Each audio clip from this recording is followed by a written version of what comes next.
Bonsoir, bienvenue sur TV Fil pour le 7-8 politique. Une édition consacrée ce soir aux européennes. Unique tour de vote le 25 mai. Nous avons choisi d'ici là de vous proposer deux débats sur notre antenne. Je reçois tout d'abord ce soir Bruno Millienne. Bonsoir. Bonsoir. Vous êtes candidat sur la liste alternative UDI Modem aux européennes, donc en Ile-de-France. Corinne Lepage, bonsoir. Candidat tête de liste Europe citoyenne. Julien Iborra, bonsoir à vous. Vous êtes le secrétaire départemental du Parti communiste. Et Marc de Basquiat, bonsoir. Candidat sur la liste Force Vie aux européennes en Ile-de-France, donc sur la liste de Christine Boutin. On va parler avec vous de protection sociale, des entreprises, de l'économie, mais tout d'abord, l'enjeu principal du scrutin, c'est la participation. L'abstention devrait battre des records. Les différents instituts de sondage parlent de moins de 40% de votants. Allez-vous voter et pourquoi? Voici quelques-unes de vos réponses dans les rues de Saint-Quentin en Yvelines. Bien sûr, je vote partout, je vote à toutes les élections. En tant que femme, on a eu du mal à avoir le droit de vote, donc quoi qu'il arrive, je vote. Ah non, ça m'intéresse pas. Oui, tout à fait, oui. Pourquoi? Parce que je suis quelqu'un qui vote régulièrement. Celui qui vote pas, je serais plutôt pour mettre des amendes pour faire avancer les choses, parce que sinon, si on vote pas, ça n'avancera jamais. C'est mon devoir et que je dois voter. Je suis citoyenne, donc c'est tout à fait normal. Oui, bien sûr, je vote toujours. Parce que c'est la démocratie avant tout. On participe à la vie, quoi. On fait l'Europe, on fait les marchés. Même s'ils ne sont pas toujours bons pour les États, il faut quand même désigner des gens qui vont représenter des idées. Faible mobilisation pour le scrutin des européennes, sauf visiblement auprès des gens que nous avons rencontrés à Saint-Quentin en Yvelines. Je vais donner la parole à nos invités. On va débuter dans l'ordre alphabétique. Tout d'abord avec Marc de Basquiat, donc candidat sur la liste de Christine Boutin Force Vie. Vous militez pour la création d'un revenu de base. Vous aurez sans doute l'occasion de vous expliquer tout à l'heure, mais déjà sur l'abstention, comment l'expliquer et puis surtout comment l'endiguer également.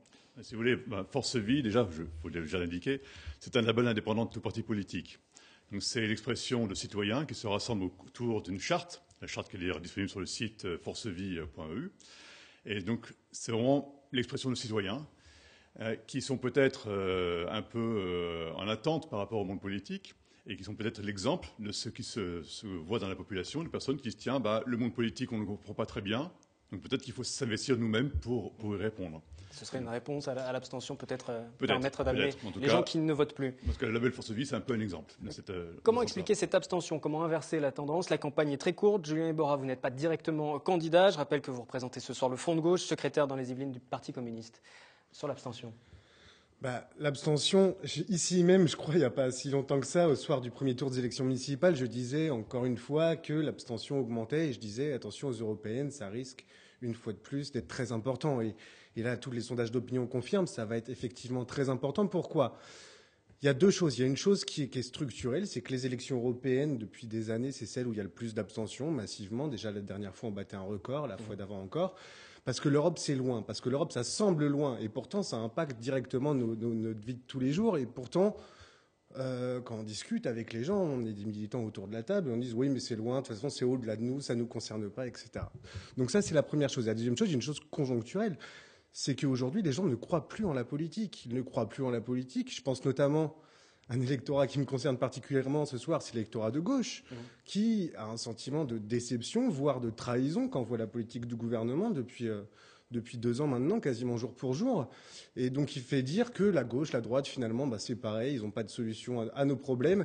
Et ça entraîne un rejet de la politique. Et ce rejet de la politique, malheureusement, ça génère de l'abstention. Et ce sera difficile de renouer le lien avec les politiques, parce que ça va forcément s'inscrire dans la durée. Corinne Lepage, vous êtes eurodéputée sortante, sous l'étiquette Modem, que vous avez quittée depuis, ancienne ministre également de l'Environnement, de 95 à 97, candidate à la présidentielle de 2002. Votre regard et vos solutions peut-être pour l'abstention? Je dirais que la démarche d'Europe citoyenne, c'est une démarche sur un autre registre que celle de Force Vie, mais qui ne comporte que des gens de la société civile. Je suis la seule à ne pas l'être. Des gens très engagés, qui ont fait beaucoup de choses dans leur vie, dans tous les domaines, que ce soit dans le monde économique, dans le monde associatif, dans le monde du magistrat, toutes sortes de gens qui se retrouvent sur un projet commun. Et nous avons une responsabilité collective. C'est celle de convaincre nos concitoyens que l'Europe, c'est leur affaire.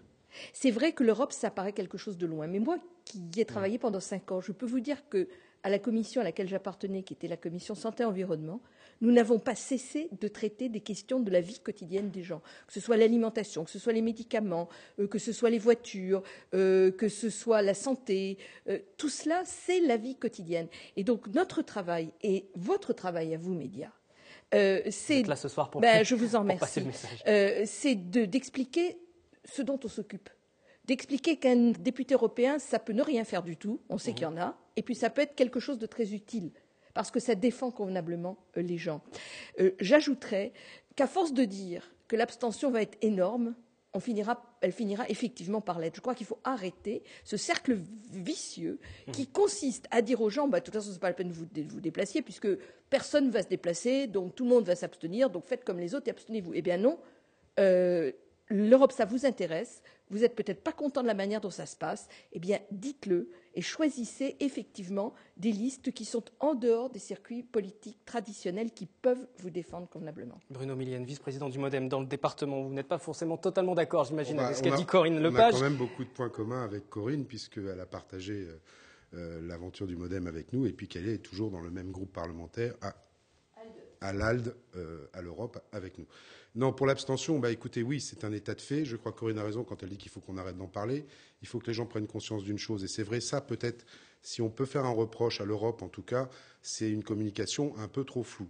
Parce qu'il y a énormément de choses qui sont faites au niveau de l'Europe, Corinne a rappelé sur le niveau environnemental, mais il n'y a pas que ça.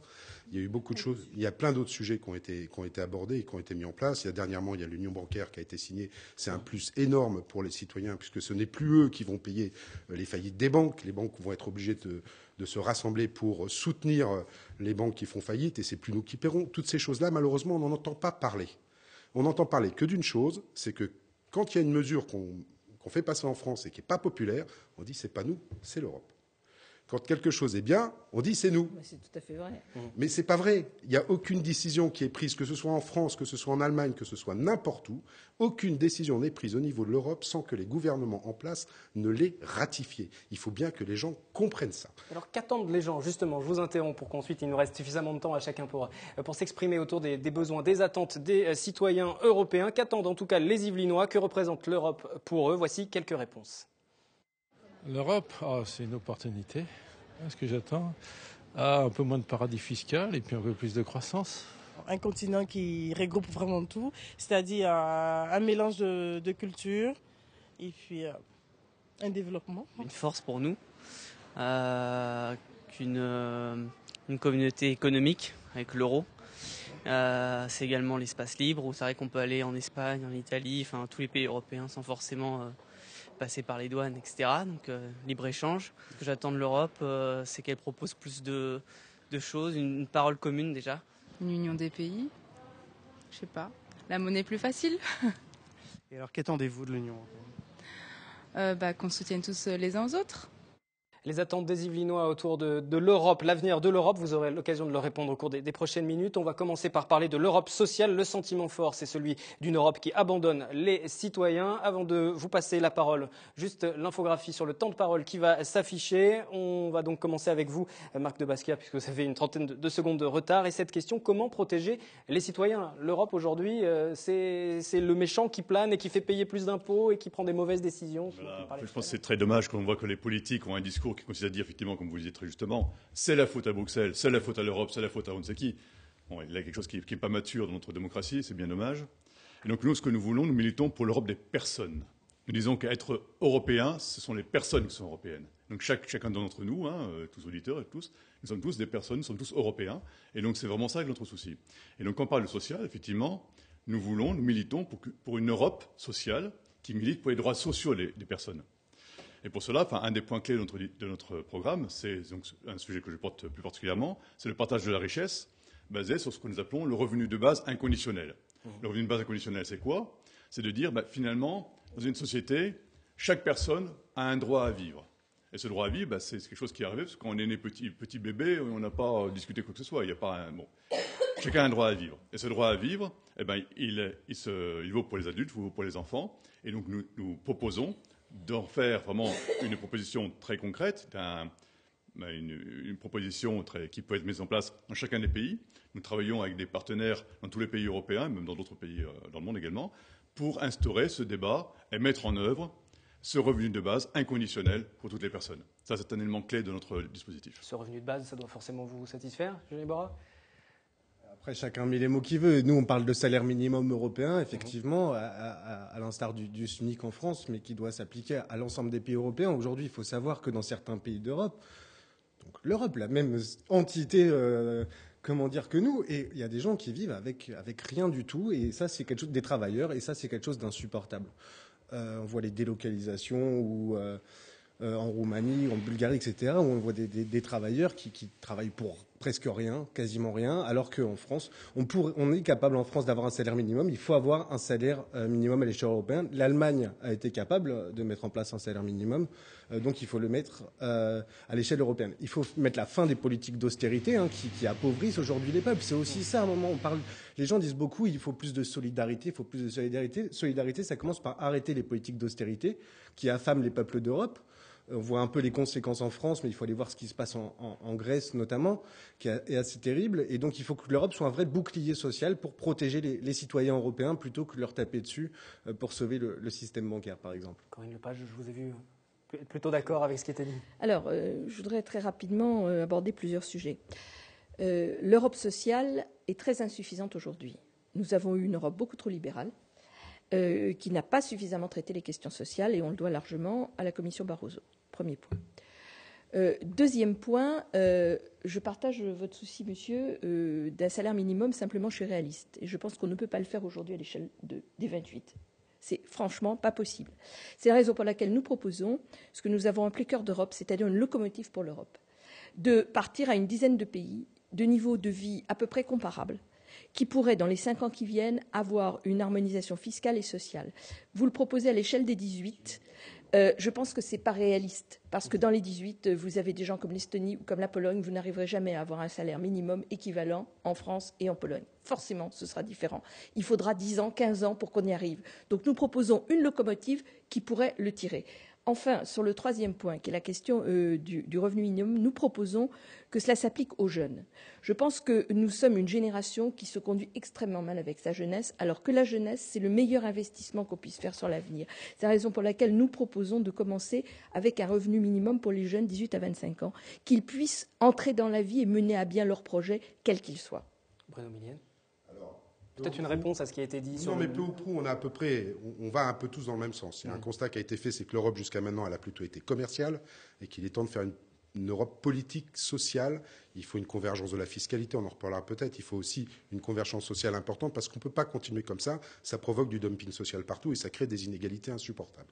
Donc effectivement, on n'a pas forcément les mêmes solutions avec Corinne Lepage, mais nous, on reste sur la zone euro parce que c'est la monnaie commune à tout le monde.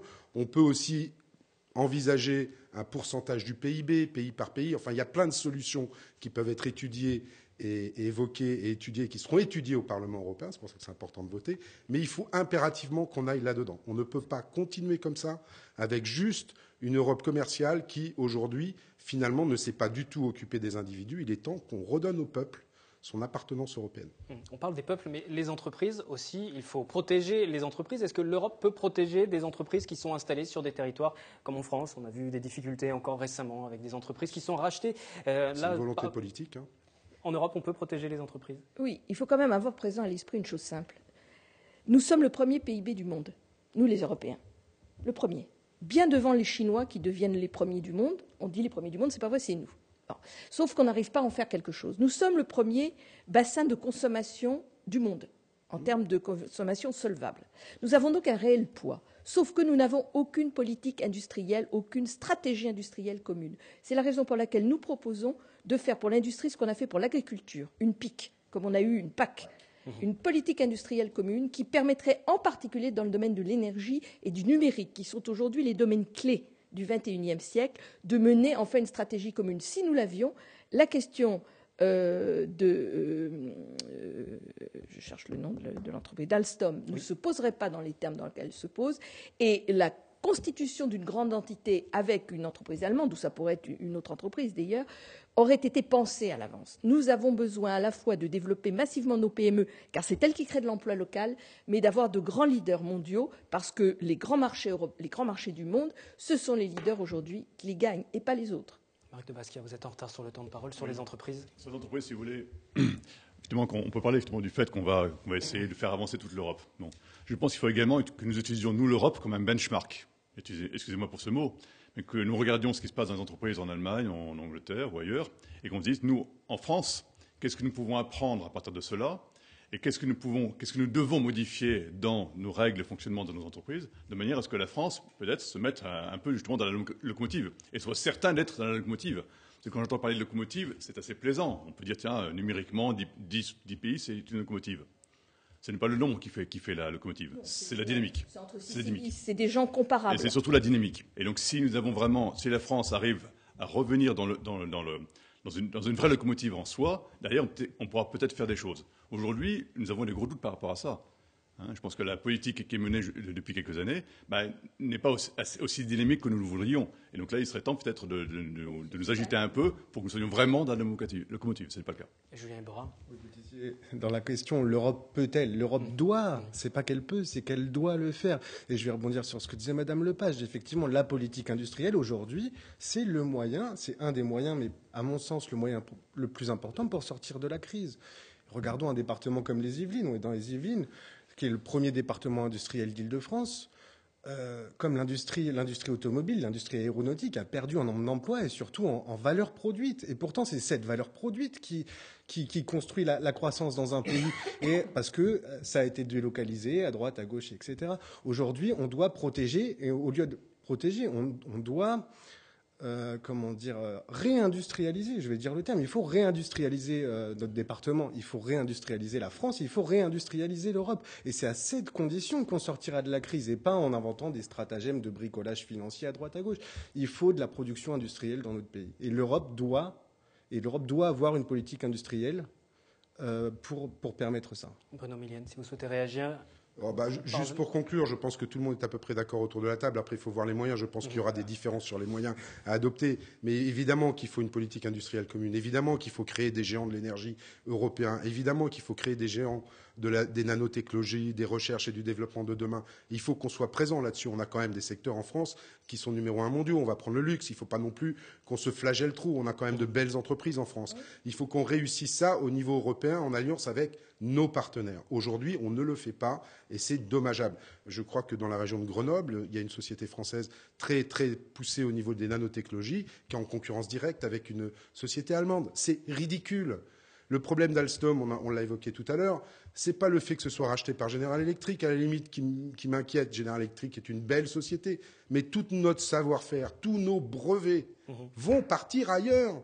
Pourquoi on ne les garde pas dedans l'Europe? Pourquoi on ne les part pas à l'intérieur de l'Europe? Il faut faire tout ce qu'il faut pour qu'il y ait une alliance avec Siemens. Je suis désolé, même si effectivement le patron d'Alstom estime peut-être à court terme que c'est peut-être moins bon pour son entreprise, mais pour l'avenir de l'Europe, c'est très important. Je suis d'accord avec vous, mais il faut que ça s'intègre dans une stratégie. Oui, ça veut donc dire des choix énergétiques communs. Pour l'instant, on est en ciseaux. Ce que fait la France et ce que fait l'Allemagne, c'est exactement le contraire.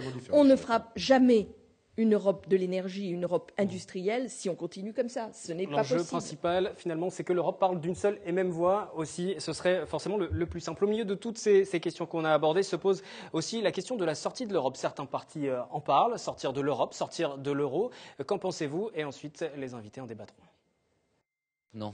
Je pense que ce sera la misère après. Maintenant qu'on a construit avec l'Europe, il faut rester avec l'Europe. Non. Pourquoi? Par contre, je suis pour les frontières, mais pas quitter l'Europe au propos de l'euro, parce que l'euro, c'est très bien en fait. C'est très bien, sauf que la monnaie est un peu trop forte. Non, je pense pas. Je pense pas. Ça fait des années que c'est en cours. Il y a beaucoup d'avantages. Je pense que la France a toujours fait partie de l'Europe. Je pense qu'elle doit rester. Non. Pourquoi? Parce qu'on n'a que l'Europe pour se prémunir de tout le reste du monde. C'est pas pour ça que c'est la France qui doit prendre toutes les décisions, l'Europe qui doit prendre toutes les décisions par contre. Vos réactions et vos positions à chacun, plus globalement sur l'avenir de l'Europe. Faut-il au contraire élargir aussi peut-être l'Europe? Marc de Basquiat. Si vous voulez, je pense que l'Europe, il faut regarder ça non pas uniquement par un point de vue économique ou politicard, je dirais, hein, pour changer ça de la politique, hein, qui est quelque chose de très noble. L'Europe, c'est avant tout une civilisation. C'est avant tout une histoire très ancienne, hein, ça remonte au IVe siècle, cette histoire-là. Donc nous avons des points communs entre nous, que nous promenons dans les différents pays européens. Ben, nous avons beaucoup de choses en commun, beaucoup de choses en commun. Parfois, la langue est un peu un obstacle, mais bon, ce sont des choses qui ça met un peu de piment dans la relation. Mais en tout cas, ce qui est important, c'est que nous soyons bien clairs et fiers de notre civilisation commune. Si nous commençons à penser que parce que nous allons adopter les pensées, les idées d'autres, nous serons mieux dans le monde, c'est une erreur.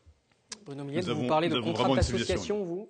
Parce qu'il ne faut pas élargir l'Europe, mais des contrats d'association éventuellement. Là, on ne peut plus. Enfin, on va être honnête. Là. Élargir l'Europe, moi j'étais à la réunion du mouvement européen hier soir, on ne peut plus. On est à 28, ça devient difficilement gérable. On comprend pourquoi les derniers qui sont entrés avec ce qui se passe en Ukraine. Ils avaient un peu peur que le grand frère russe vienne les repêcher à un moment ou à un autre. Donc ils se sont mis un petit peu sous la protection européenne. Mais oui, non, on ne peut pas. On ne peut plus pour l'instant. Il faut stabiliser, il faut construire. Voilà, on est au milieu du gué, il faut qu'on franchisse l'autre côté de la rive et qu'on aille vers l'avant. Mais effectivement, là, on ne peut plus intégrer de pays à l'intérieur de l'Europe. Il faut vraiment qu'on se concentre sur la vraie construction européenne qui n'a été que commerciale, encore une fois. Et sur l'euro, pour ceux qui disent que l'euro est responsable de la vie chère ? Moi, je ne vais pas être très long sur l'euro. Hein. Je vais vous donner juste 2 chiffres. On entend certains économistes dire, finalement, si on sort de l'euro, ce n'est pas très grave parce que la dette publique, elle est de droit français. Donc, Corinne est avocate, elle répondra peut-être là-dessus, mais de droit français, et donc on pourra payer en euro-francs ou en francs, et finalement il n'y aura qu'une dizaine de % de la dette qu'on sera obligé de payer en dollars ou en euros. Déjà, ça c'est un peu faux, et quand bien même ce serait vrai, on ne parle que de la dette publique, on ne parle pas de la dette privée, de ceux qui ont acheté une maison, de ceux qui ont pris un crédit pour une voiture, une maison et tout, qui eux vont payer leur crédit en euros, et qui vont voir leur crédit donc augmenter d'un bon 20%. Donc ça, il faut quand même l'avoir en tête. Pour ceux qui veulent sortir de l'euro, voilà ce que ça représente. Et je ne vous parle pas des prix, de l'inflation qui va augmenter, etc. Là, je pense que les gens n'auront plus que leurs yeux pour pleurer. Julien Iborra, on ne sort pas non plus de l'euro du côté du front de gauche. Et ça, c'est nouveau par rapport à ce qui se disait avant. Non. Vous avez toujours été constant sur cette question de sortie de l'euro ? On ne voulait pas rentrer dans l'euro. À partir du moment où on est dans l'euro, on est dans l'euro. On n'a jamais parlé de sortie de l'euro. Et d'ailleurs, on avait plutôt raison, mais peu importe. Maintenant, la question, c'est pas sortir de l'Europe ou pas sortir de l'Europe. La question n'est plus là. C'est l'Europe, pourquoi faire ? Et je pense que c'est la question qui nous est posée là. L'Europe, pourquoi faire ? Donc nous, on parle de refonder l'Europe. C'est-à-dire qu'en 2005, les Français se sont exprimés majoritairement contre la construction européenne telle qu'elle se fait aujourd'hui, pour diverses raisons. Et pourtant, le gouvernement de Nicolas Sarkozy a décidé de passer en force le traité de Lisbonne, par voie parlementaire, alors que les Français l'avaient refusé. Donc aujourd'hui, on voit qu'il y a une différence, y compris entre les politiques qui sont menées et ce que veulent les Français. Donc on a besoin d'un vrai moment démocratique, de réflexion collective en France et en Europe pour réfléchir aux orientations de l'Europe, à quoi elle doit servir. On parlait d'Europe sociale tout à l'heure, je pense que c'est très important. Dans vos micro-trottoirs, j'entendais beaucoup parler de fraternité, de solidarité. C'est de la richesse culturelle, parce que c'est aussi ça l'Europe. Et ça, c'est important. Je ne parlerai pas, moi, personnellement, de civilisation, peu m'importe. Mais par contre, la richesse culturelle, de ce qu'apporte chaque pays au pot commun, c'est extrêmement important. Donc réfléchissons et donnons-nous le temps aussi de réfléchir à quelle Europe nous voulons, au lieu d'aller à marche forcée contre la volonté des peuples. Je pense aux Grecs, encore une fois, et à d'autres. Et prenons le temps de réorienter, de refonder la construction européenne autour des besoins des populations. Corinne Lepage, sur cette question de l'Europe, de l'euro, je vous demanderai juste d'être très bref pour que chacun ait le temps de conclure. Vous avez beaucoup d'avance. Sur l'élargissement, entièrement d'accord. Moi, j'ai voté contre, de manière systématique, parce que quand vous êtes à table et que il n'y a plus de place autour de la table, c'est pas la peine d'en inviter d'autres. Ça ne veut pas dire ne pas faire des contrats d'association, ce qu'on a fait avec l'Ukraine et qu'on peut faire avec beaucoup d'autres pays. Ça, c'est pour l'élargissement. Sur l'euro, ce serait une catastrophe de sortir de l'euro. De dire que c'est libellé en droit français, mais attendez, on rigole, c'est libellé en euros. Par voie de conséquence, ça resterait en euros. Alors, ça peut être converti en francs, mais si le franc est déprécié de 30% par rapport à l'euro, vous payerez 30% de plus de dette. Donc, tout ça est complètement absurde. On peut critiquer, avoir été contre. On a une réalité, c'est l'euro. Maintenant, il faut vivre avec et rendre l'espace euro beaucoup plus démocratique. Il n'en demeure pas moins que nous avons, après l'Europe de la paix, qui est toujours importante, après l'Europe économique, nous avons maintenant besoin de construire l'Europe citoyenne. Vous dites l'Europe des peuples, moi je dis l'Europe citoyenne. Mais en fait, on parle de la même chose. Finalement, sur les termes, vous n'êtes pas tous d'accord, mais sur le fond, vous l'êtes globalement. Ça veut dire une Europe qui est désirable par les gens. Vous ne construirez pas l'Europe si les peuples n'en veulent pas. Ce n'est pas possible, ce n'est pas envisageable et ça ne marchera pas.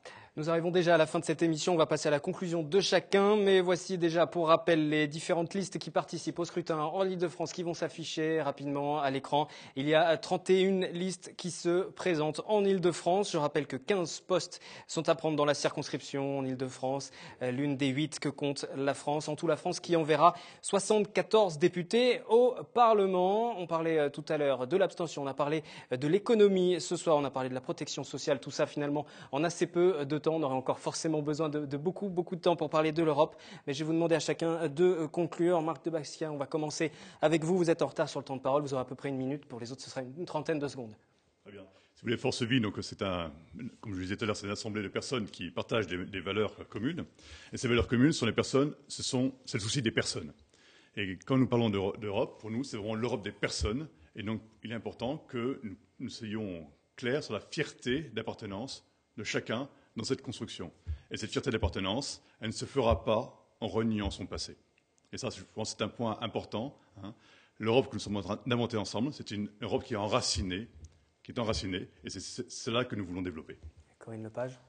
Je dirais simplement que les députés, c'est très important, que nous en avons 74 sur 764. Qu'il faut bien réfléchir quand on va voter sur qui on élit, parce qu'on n'élit pas un parti politique, on élit un monsieur ou une dame dont on attend qu'il soit un député utile et non pas un député absent ou un député porte-flingue de lobby. Voilà, et donc je crois que c'est très important de bien choisir le député le 25 que mai l'on pour cet choisit. unique tour. Voilà, on reprécise, il n'y a qu'un tour pour aller voter. Bruno Millienne. Oui, je vais un petit peu rejoindre Corinne, mais je pense que ce vote cette année est particulièrement important parce qu'il faut qu'on mette l'Europe des citoyens, l'Europe des peuples en marche. Voter pour des députés qui ont travaillé déjà sur l'Europe. Et je citerai Sylvie Goulard, pour ne citer qu'elle, puisqu'elle est partie prenante dans l'union bancaire qui a été signée il n'y a pas longtemps. Ça, ce sont des gens qui travaillent vraiment au quotidien, comme Corinne a pu le faire aussi, à l'Europe, tout le temps. Ne votez pas pour des députés fantoches qui vont aller juste prendre la tirelire. Voilà, c'est tout ce que je peux dire. Ibora, votre conclusion? Ma conclusion, c'est que on n'a pas eu trop le temps d'en parler ce soir, c'est dommage, mais qu'aujourd'hui, il y a cette austérité qui s'abat sur les peuples et qu'aujourd'hui, la seule liste de gauche qui propose une politique alternative crédible à l'austérité, c'est la liste du Front de gauche qui est conduite par Patrick Le Yarrick et qui a fait un travail d'ailleurs de député extraordinaire pendant 5 ans. Cette austérité aujourd'hui a fait crever les peuples. Je suis désolé d'être un peu trivial, mais c'est le cas. Et aujourd'hui, avec la gauche européenne, on est en train de construire un groupe qui va être le 3e groupe parlementaire à l'échelle européenne. 5 secondes. 5 secondes, c'est vite fait, ça et va oui. aller. Et qui va être un vrai contre-pouvoir et qui va vraiment pouvoir se battre pour mener des vraies politiques sociales en France et en Europe. Merci à tous les 4 d'être venus ce soir sur cette demi-heure. Merci d'avoir suivi ce débat des Européennes. Rendez-vous le 20 mai avec de nouveaux candidats. N'oubliez pas le replay sur notre site internet pour revoir l'intégralité de ces échanges. Bonne soirée. Ceci est une publicité. Une publicité vous suggère ce que vous devez faire. Mais cette publicité vous demande ce que nous devons faire. Exercez votre pouvoir. Choisissez qui gouvernera l'Europe. Votez le 25 mai. Les élections européennes, le 25 mai 2014.